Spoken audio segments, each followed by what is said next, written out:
तो इस प्रकार दोस्तों आप भी स्वयं से ही इस शीट की सहायता से ये आसानी से कैलकुलेट कर सकते हैं कि आपका कितना टैक्स कौन सी टैक्स रिजीम में बनेगा। तो इस शीट का मैं लिंक जो है आपको डिस्क्रिप्शन बॉक्स में प्रोवाइड करवा दूंगा, वहां से आप आसानी से फाइंड आउट कर सकते हैं डाउनलोड करके कि कौन सी टैक्स रिजीम में कितना आपके ऊपर टैक्स बनेगा और न्यू टैक्स रिजीम या ओल्ड टैक्स रिजीम कौन सी टैक्स रिजीम है वो आपके लिए ज्यादा बेटर है। हेलो एंड नमस्कार दोस्तों, स्वागत है आपका एक और नई वीडियो में। दोस्तों आज के इस वीडियो में जानेंगे आपके फाइनेंशियल ईयर 2024-25 यानी कि 1 अप्रैल 2024 से लेकर के 31 मार्च 2025 के बीच में आपके द्वारा जो भी इनकम अर्न की गई है, चाहे वो सैलरी से हो, बिजनेस से हो या कोई भी अदर सोर्सेस से इनकम हो, तो उस इनकम पर आपका कितना टैक्स लगेगा। दोनों ही रिजीम, ओल्ड टैक्स रिजीम और न्यू टैक्स रिजीम, दोनों में अलग अलग कैलकुलेशन करके हम आपको बताएंगे कि आपके लिए कौन सी टैक्स रिजीम है वो ज्यादा बेटर है, यानी कि कौन सी टैक्स रिजीम में सबसे कम टैक्स बन रहा है। तो इसके लिए क्या करना है, आपको सबसे पहले जहां भी आप सर्विस करते हैं तो वहां पे एक इस तरीके का 12 महीने का डाटा शीट आता है, जो कि मार्च 2024 से लेकर के फरवरी 2025 तक या मार्च 2025 तक का होता है। यानी कि यहाँ पर फरवरी 2025 इसीलिए किया गया है क्योंकि फरवरी की सैलरी मार्च में आती है और मार्च की सैलरी अप्रैल में, तो अप्रैल में आती है। इस वजह से उनका जो फाइनेंशियल ईयर के मंथ है वो मार्च 2024 से लेकर के फरवरी 2025 किया गया। अगर आपकी सैलरी मार्च की मार्च में और अप्रैल की अप्रैल में आती है तो उस केस में आपकी जो 12 महीनों की डाटा शीट है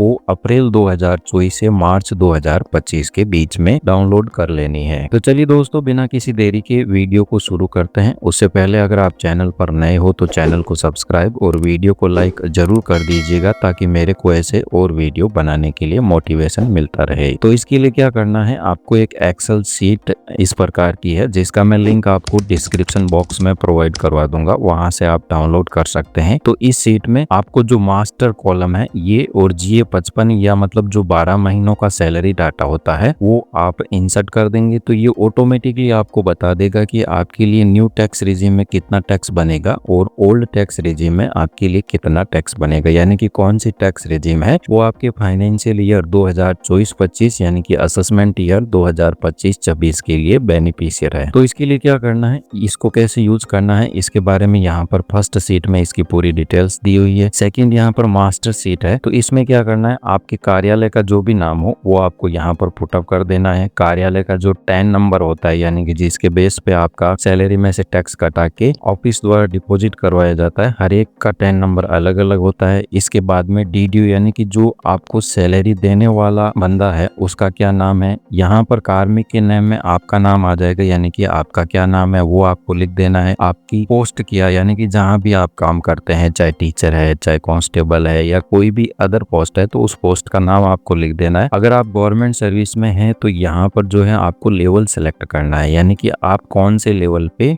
वर्किंग करते हो प्रेजेंटली। तो यहाँ पर जो आप मास्टर शीट देखोगे तो इसमें लेवल दिया रहेगा L10, यानी कि L10 पे इनको फिक्स किया गया है, ये गवर्नमेंट एम्प्लॉय है। तो उस केस में आपको क्या करना है, यहाँ पर L6 की जगह ड्रॉप डाउन में L10 सेलेक्ट कर लेना है। फिर यहाँ पर सर्विस कैडर का नेम, जिस भी डिपार्टमेंट में आप सर्विस करते हो उसका कैडर नेम होता है, वो आपको यहाँ पर लिख देना है। इसके बाद में कार्मिक यानी कि एम्प्लॉय का पैन नंबर, तो आपका जो भी पैन नंबर हो वो आपको यहाँ पर लिख देना है। फिर आपका यहाँ पर bank account number, SI number, GPF number. अब ये कह रहा है कि राज्य मासिक बीमा की कटौती यानी कि SIP, स्टेट इंश्योरेंस की आपकी कितनी कटौती होती है, तो वो आप यहाँ पर देखोगे। इनका जो 12 महीनों का समरी शीट है इसमें यहाँ पर SIP की कटौती 5,000 रुपए है। तो यहाँ पर आपको क्या करना है, 5,000 रुपए या जो भी हो वो मेंशन कर देना है, यानी कि ये पूरे के पूरे कॉलम एडिटेबल है। तो हमारी यहाँ पर 5,000 है तो वो हम इंसर्ट कर देते हैं। फिर इसके बाद में यहाँ पर आपके मोबाइल नंबर आ जाएंगे, तो वो आपको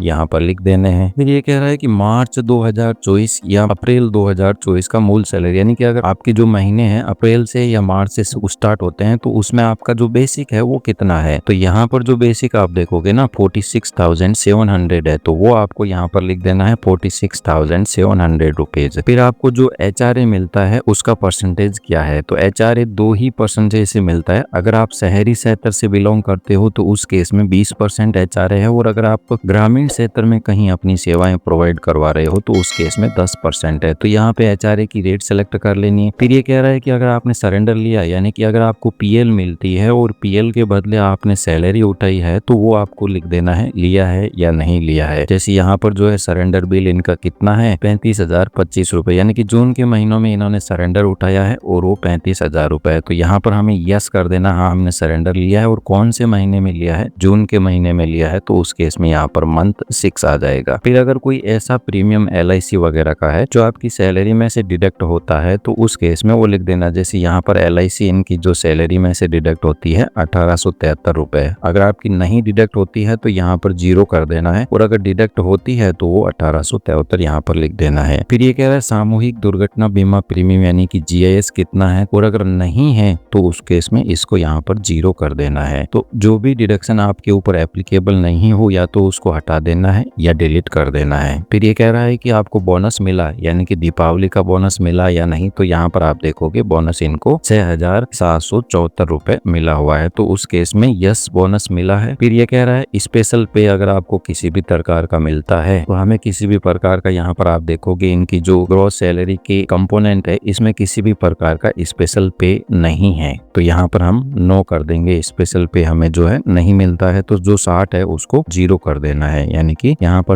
ड्रॉप डाउन में सेलेक्ट में इसको कैंसिल करके ड्रॉप डाउन में इसको 0 कर देना है। फिर आप अगर सीनियर सिटीजन है तो यस करना है, अदरवाइज इसको नो करना है। फिर CCA यानी कि शहरी क्षतिपूर्ति भत्ता, अगर वो आपका है, जैसे यहाँ पर आप देखोगे CCA कितना है 620 रुपीज, तो जो जितना CCA हो आपको वो आपका यहाँ पर लिख देना है। इसके बाद में बारी आती है मास्टर सीट की। ये पूरे के पूरे मार्च से लेकर के फरवरी 2025 तक का पूरा इसमें डाटा आपको एज इट इज जो आपकी 12 महीनों की समरी सीट है वो आपको यहाँ पर पेस्ट कर देना। अगर यहाँ पर मार्च की जगह मान लीजिए आपके अप्रैल से सैलरी शुरू होती है, तो यहाँ पर अप्रैल 2024 आपको लिख देना है, क्योंकि ये सीट पूरी की पूरी एडिटेबल है। तो फिर इसको आप ड्रैग डाउन करोगे तो ये ऑटोमेटिकली जो है मार्च 2025 तक हो जाएगी। तो मेरे केस में यहाँ पर मार्च चॉइस है, तो मैं उसको वही रख पाऊँ। ये पूरी की पूरी सीट जो है एडिटेबल है, इसको आप एडिट कर सकते हैं अपनी इच्छा अनुसार। अगर मान लीजिए आपको या मैस अलाउंसेंस नहीं मिलता है और कोई अदर अलाउंसेंस मिलता है, जैसे मान लीजिए यूनिफॉर्म अलाउंस मिलता है, तो यहाँ पर आप यूनिफॉर्म अलाउंस लिखोगे तो वो एक्सेप्ट कर लेगा। तो उस केस में क्या करना कि जो आपके अकॉर्डिंग जितने भी आपको अलाउंसेंस मिलते हैं तो वो आपको लिख देने हैं, अगर नहीं है तो उसको आपको छोड़ देना है। तो इस सीट का मैं लिंक आपको डिस्क्रिप्शन बॉक्स में प्रोवाइड करवा दूंगा, वहां से आप इसको आसानी से डाउनलोड कर सकते हैं। तो सबसे पहले हम यहाँ पर ले लेते हैं मार्च 2024 की सैलरी। तो मार्च 2024 की सैलरी हमारी यहाँ पर कितना है 46,700। फिर DA 23,350, तो ये ऑटोमेटिकली ले लेगा। HRA कितना है 8406, तो यहाँ पर 8406 आपका HRA ऑटोमेटिक आ रहा है।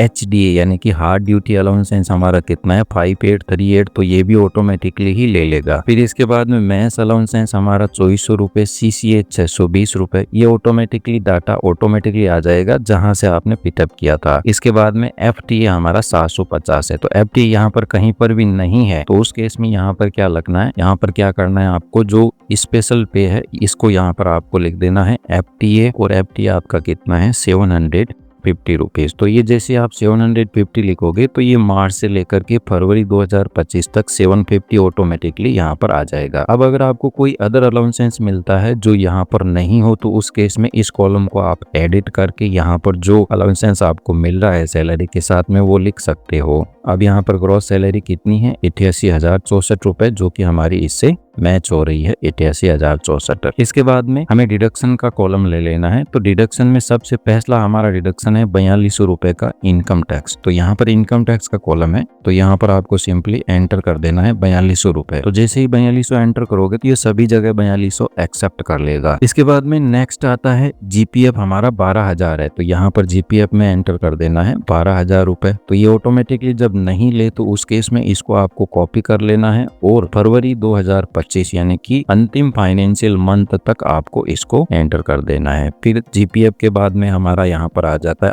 RGHS 658 ऑटोमेटिकली आ रहा है। फिर SIP 5,000 रुपए की ऑटोमेटिकली आ रही है यहाँ पर। फिर यहाँ पर LIC 1873 रुपए की ऑटोमेटिकली आ रही है। फिर कोऑपरेटिव यहाँ पर 900 रुपए है, तो यहाँ पर जो कोऑपरेटिव का कॉलम है वहां पर आपको 900 रुपए एंटर कर देने हैं। फिर हमारे टोटल डिडक्शन कितने हो गए? 24,631 रुपए। तो 24,631 ही हमारे डिडक्शन हमारी जो समरी सीट है 12 महीनों की उसमें लिखा हुआ है। अब इनकी ग्रॉस सैलरी इनको अकाउंट में कितनी मिली? 63,433 रुपए। तो इस तरीके से जो है आपको पहले महीने में ज्यादा माथाफोड़ी करने का काम रहेगा, बाकी के नेक्स्ट महीनों में आपको ज्यादा परेशानी का काम नहीं रहेगा, फिर सीधा आपको मैच ही करना रहता है। और हाँ, अगर कोई अदर डिडक्शन हो जो यहाँ पर नहीं है और आपकी समरी सीट में है, तो जो अदर डिडक्शन का कॉलम है वो आप एडिट करके पुटअप कर सकते हो। इसके बाद में जो है हमारे यहाँ पर मार्च की सैलरी कितनी है? 63,433 ओके है। और यहाँ पर आप इसको देखोगे तो 11,28,506 इनका ग्रॉस सैलरी है, डिडक्शन 3 लाख रुपए, यानी कि लगभग आपको सारे कंपोनेंट सैलरी के अकॉर्डिंग मैच करवा लेने हैं। इसके बाद में चलते हैं हम न्यू टैक्स रिजीम और ओल्ड टैक्स रिजीम, यानी कि कौन सी टैक्स रिजीम है जो इनको बेनिफिट देगी। तो न्यू टैक्स रिजीम की बात करें तो इनकी ग्रॉस सैलरी कितनी है? 11,28,506 रुपए। और इस पर इनका टैक्स कितना बन रहा है? 60,348 रुपए। और ओल्ड टैक्स रिजीम में हम यहाँ पर जाए तो इनकी ग्रॉस सैलरी कितनी है? सेम ही रहेगी ग्रॉस सैलरी, बट जो HRA वगैरह डिडक्शन लेस करने के बाद में ATC के 1.5 लाख के डिडक्शन लेस करने के बाद इनके ऊपर टोटल टैक्स बन रहा है 67,552। और यहाँ पर न्यू टैक्स रिजीम में टैक्स बन रहा है 60,348 रुपए। तो इस केस में जो है इनको न्यू टैक्स रिजीम ज्यादा बेनिफिट देगी। यहाँ पर जो ये कॉलम है न्यू टैक्स रिजीम और ओल्ड टैक्स रिजीम की जो सीट है वो आप मैनुअली एंटर भी कर सकते हो। जैसे यहाँ पर अगर आप मान लीजिए 1158 की जगह पता करना चाहते हो 13 लाख की सैलरी पर आपका कितना टैक्स बनेगा, तो आपको 13 लाख एंटर कर देने हैं, तो यहाँ पर ऑटोमेटिकली बता देगा कि 13 लाख की सैलरी पे आपका कितना टैक्स बनेगा। अगर मान लीजिए आप कैलकुलेट करना चाहते हैं जैसे 10,50,000 की सैलरी पे आपका कितना टैक्स बनेगा, मतलब कि न्यू टैक्स रिजीम में सिर्फ आपको ग्रॉस अमाउंट यहाँ पर चेंज करना है और कोई भी चेंजेस नहीं करना है, तो ये ऑटोमेटिकली कैलकुलेट करके बता देगा कि न्यू टैक्स रिजीम में आपकी कितना टैक्स बनेगा। तो इस प्रकार जो है ये तो हो गया न्यू टैक्स रिजीम में। अब ओल्ड टैक्स रिजीम में आपका कितना टैक्स बनेगा, तो यहाँ पर मान लीजिए जो है आपकी ग्रॉस सैलरी और डिडक्शन आपके पास सारे हैं। तो यहाँ पर मान लीजिए आपकी ग्रॉस सैलरी है 9 लाख रुपए,